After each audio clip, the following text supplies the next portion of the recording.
What's going on, everybody, and welcome back to Comic Breakdown. In this video, we are jumping into Lazarus Planet Alpha, issue number 1 one-shot, as this spills out directly from the events of Batman vs. Robin. What we saw on Lazarus Island is the volcano erupting, all of that magical power being thrown into Earth's atmosphere, and now that magic mixed with the Lazarus cloud. It is raining down upon the planet. People across the globe are going to start really getting new abilities, with DC letting us know that there are going to be a handful of characters that are going to have their powers changed forever. Now, this event is going to take place over 15 different issues, and that includes tie-ins. All in all, there will be 6 one-shots aside from the Alpha. From Assault on Krypton to Revenge of the Gods, they are planning to shake up the DC universe. Now, with that being said, make sure you guys have subscribed to the channel, make sure that you like this video, and with that being said, let's dive into this breakdown.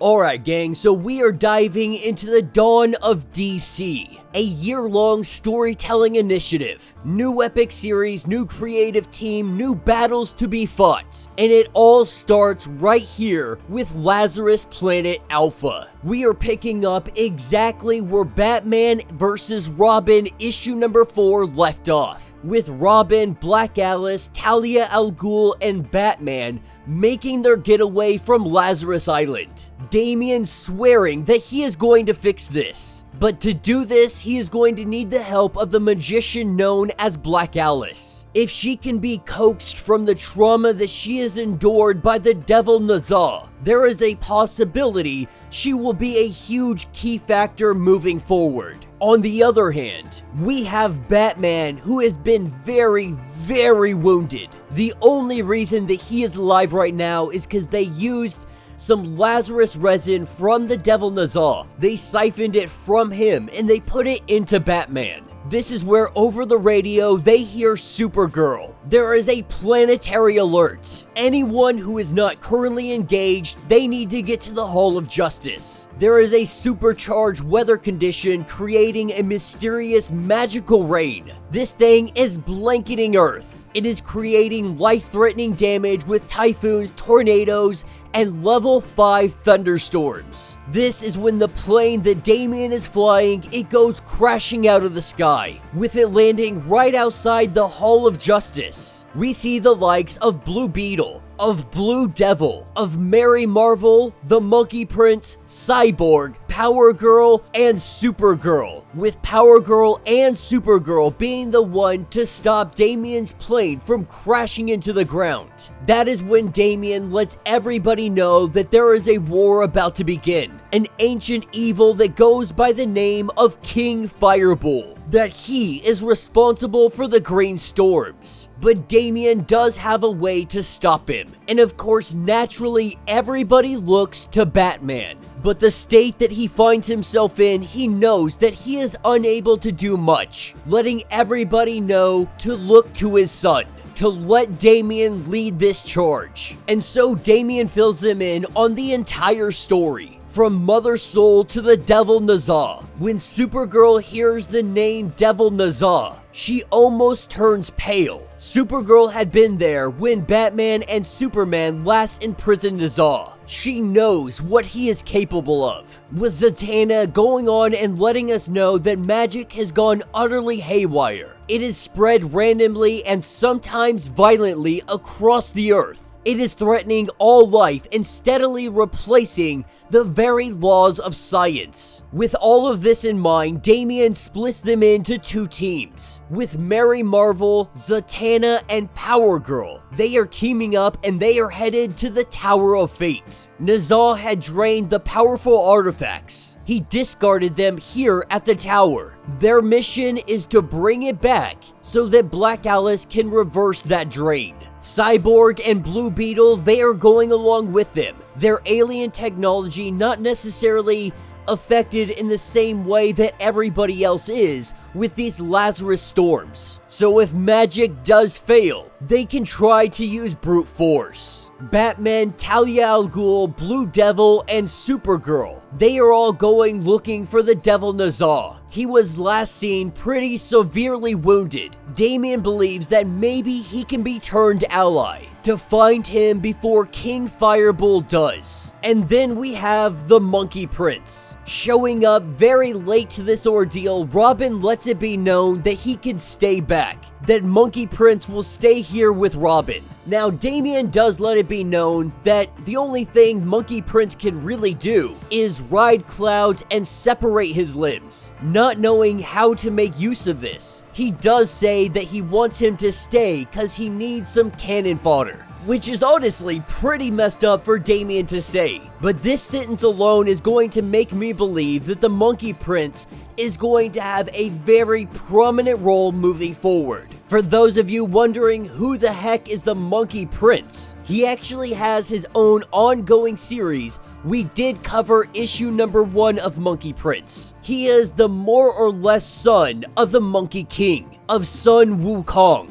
With one last thing, Damian letting Supergirl know that even though she had helped Superman and Batman jail him before, Nazar knows that it takes extraordinary effort to possess a Kryptonian. They suspect him to be weak, but to also remain extra cautious. And so at the Tower of Fate, we have Power Girl, we have Mary Marvel, and we have Zatanna that are all trying to break into the tower. Even with Dr. Fate missing, his wards and seals are holding up just fine. And so Cyborg and Blue Beetle, they go in and they try to use brute force. As they punch against the wall, this is where there is a giant explosion. Except this came from the inside of the Tower of Fate. This is where we have the arrival of the Silver Horn King. This is one of Fireball's lackeys. He was sent here to guard the tower. Zatanna letting us know that this is very bad. The Silverhorn King sending his minion animals. They begin to attack our heroes. And so while they make their stand, we are taken to the Himalayas. Batman knows that the Devil Nazar is searching for any last little bit of pure Lazarus resin, trying to repower himself. They are going to go to one of Ra's al Ghul's old lairs. But making their treacherous trek through these mountains, that is where they run into the Golden Horn King, yet another servant of King Fireball. He has been sent to retrieve the coward known as the Devil Nazar, with Blue Devil and Supergirl being the ones to stay behind. They fight him off while the others go to find Nazar. What we also learn is that this storm has turned Supergirl's powers upside down. Sunlight is now draining her abilities. Add on top of the fact that Kryptonians aren't great against magic, and she finds herself severely outmaneuvered in this battle. But that does not stop her from picking up boulders and smashing them upon Golden Horn King. Batman and Talia al Ghul making their way inside of Ra's al Ghul's hideouts. This is where they find the Devil Nazar, but he is already in the midst of battle, having the likes of Swamp Thing and Poison Ivy. They are currently having their own battle against the Devil, taking us over to Black Alice. We have the Monkey Prince who is making use of himself, recognizing that she is terrified, she's going through trauma, she has been through a whole ordeal, and so he sits down and he just has a conversation. He is here to let her know that he cares, that Robin cares, that we all want to see you become the person that you will, that you can overcome this trauma. With the Monkey Prince sitting down by her side, we are picking up at the Tower of Fate, with Power Girl grabbing hold of the Silverhorn King. She grabs hold of him and she takes him up, getting him out of the way, letting Zatanna and the others take care of all his wolf pack. We see the Golden Horn King fighting against Blue Devil and fighting against Supergirl. With her being vulnerable to magic, we see Supergirl beg and submit, begging him to stop, submitting to his power. That is when Blue Devil lets her know that he understands that she is going through a lot. Her powers are being drained. She is vulnerable to magic. Even he is terrified. But never once has he ever seen a Kryptonian succumb to fear in this manner. That is when Supergirl, she gets a grip of herself, and she does a thunderous clap, causing an avalanche. It allows the two of them to be able to escape, showing us the battle with Swamp Thing, Poison Ivy, and the Devil Nazar. Poison Ivy had been here before, but once Swamp Thing and her determined that it was Lazarus resin falling from the sky, they came here to learn more about what was going on to the Green, only to find the Devil Nazar. Even in a weakened state, he is still putting up one heck of a fight. And so all of our heroes together, they give it everything they have, hitting him with all the blasts that they can.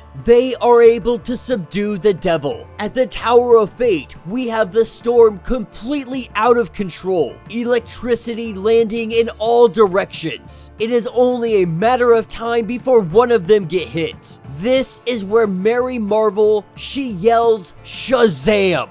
Using that magic, she is able to crack open the Tower of Fate. And what we find inside is every individual that the Devil Nazar had stolen powers from and thrown to the side. The Helm of Fate had transported the magic users off of Lazarus Island. It brought all of them home. And now, just maybe, they might have a fighting chance. With the Devil Nazar currently unconscious, but his heart is still beating. If they were looking to draw any kind of magic out of the Devil Nazar and put it into Batman, they're not sure that that is actually an option. But what we see is the transformation of Batman. It appears that the Devil Nazar has taken him over, and he finds himself better than ever. Meanwhile, back at HQ, we have Damian that is coordinating all of the efforts. This is where King Fireball, he comes plowing in through one of the walls. The war raging across the planet in the DC universe. It looks like we will not see the final confrontation of King Fireball and Damian until Lazarus Planet Omega. And that's what gives us a little side story. We are learning about the history that is Nazar and the Monkey King. How the Monkey Prince can connect to all of this. That is when Pigsy goes on to tell us the story. We are picking up in the heavenly realm many centuries ago. The Monkey King, Sun Wukong, he comes to Nazar. He comes to him for help. The two of them have tried to kill each other over the years, over the lifetimes. But now they are both different people. Ever since Heaven gave Nazar the very beautiful stash that he wears, he has become a different person. Now the Monkey King is about to take on a demon and he needs the help of Nazar. The two of them making their way to Pigsy and the others. They find themselves in the home of Bull Demon. They have come to rescue Wukong's master. Getting ready to devour the master, King Bull Demon believes that this will grant him immortality. That is where the Monkey King, he goes in. We see Bull Demon, he begins to transform. He has mastered the 72 transformations. That is why the Monkey King brought in the backup that is Nazar, pulling a magical fan out of his mouth. We see Bull Demon go in on the heroes. It doesn't take long for the two of them to be able to pin him down, and Nazar deals a deadly blow. This isn't enough to kill the king, but it is enough to subdue him and put him down. Nazar is trying to let Bull Demon know that he understands the rage when he had been murdered by his own father, when he carved a path of blood across the earthly realm. He believed himself immortal, believed himself to be a god. He doesn't know who he would have become if the heavenly realm had not interfered. Now believing that he serves a higher purpose, that if he can have redemption, so can Bull Demon. Now Bull Demon tells him to shove his self-righteousness, that the only reason he has found redemption is because of the sash. That is where we see him take that sash from Nazar. Taking the sash, we see the transformation.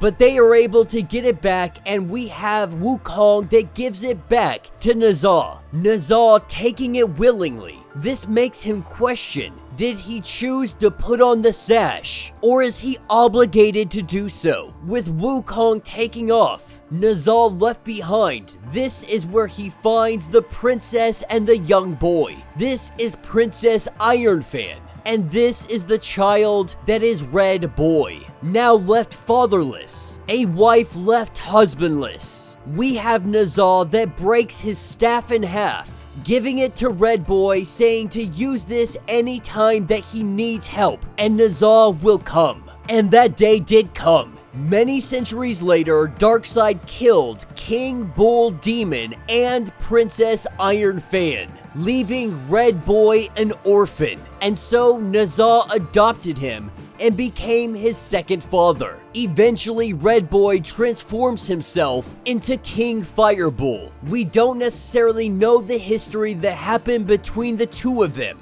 but this leaves so many more questions to be answered. And that will be the end of this issue. So let me know what you guys think down in the comments. For me, I am definitely into this. This is already starting off 10 times better than Dark Crisis did. Now, this isn't some multiversal event per se. This is really focusing on their Earth. That this storm, this Lazarus cloud, this magical storm, it is affecting everybody's powers, everybody's abilities, even Blue Beetle. Now, DC is promising a lot of things. They are promising some permanent changes to characters. They are promising a story that is going to change the dawn of DC. That this is the beginning of that, and we are going to see significant, but what they say are good changes moving forward. And I personally hope so. I hope DC takes the opportunity, takes this year, and really changes the direction of DC Comics. Now, don't get me wrong, I am a big fan of the multiversal aspect of things, and we are going to be seeing those stories throughout Jonathan Kent's adventures, so on and so forth. And we'll probably see some of this along with John Stewart as well. So while we are out there exploring the universe, exploring the multiverse, with the Justice League being disbanded and Nightwing being tasked with creating something new,